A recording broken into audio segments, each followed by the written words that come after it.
This chapter is very confusing. Some verses are wisdom, most forgets free will. Chapter could be used by the arrogant to confuse followers. Kolbrin Bible, Book 6, Book of Morals and Precepts, Chapter 2, The Nature of the True God. MPR 2:1.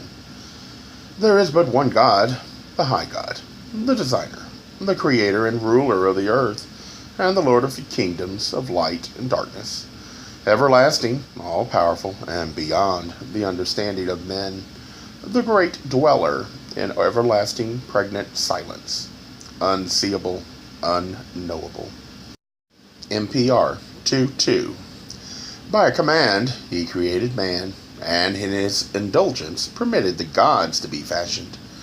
He is the source of all that is, the father of fathers, the mother of mothers, the one who preceded the sun. The sun is not God, though his creation for its brightness bestows light and life upon the earth.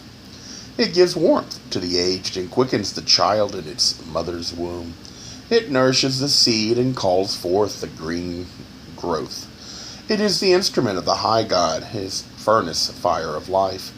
The sun is removed from man at night time, but the true God is always with him. Man never walks alone. He is never unescorted. MPR 2:3.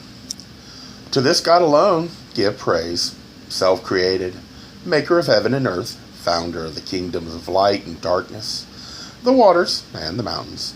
To the one that is above all, the spring from which flows all wisdom, to him alone belong adoration, thanksgiving, honor, and praise, who spread wide the great canopy of heaven and pinned back the curtains of night with the stars, whose finger draws the courses of the night lights in unalterable arrangement. Lots of nice words.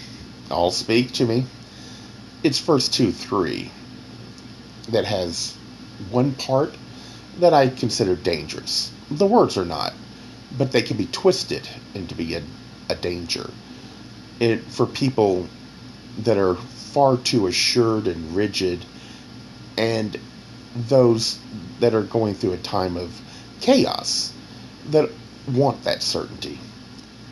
And the verse is, to him alone belong adoration, thanksgiving, honor, and praise.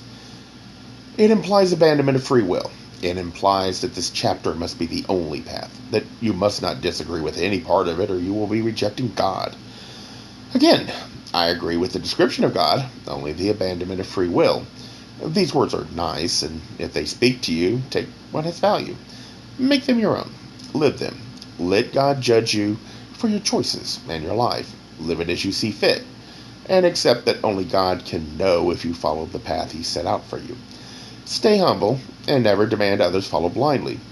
The words are well-meaning, if badly chosen. It does not make the person speaking or writing evil.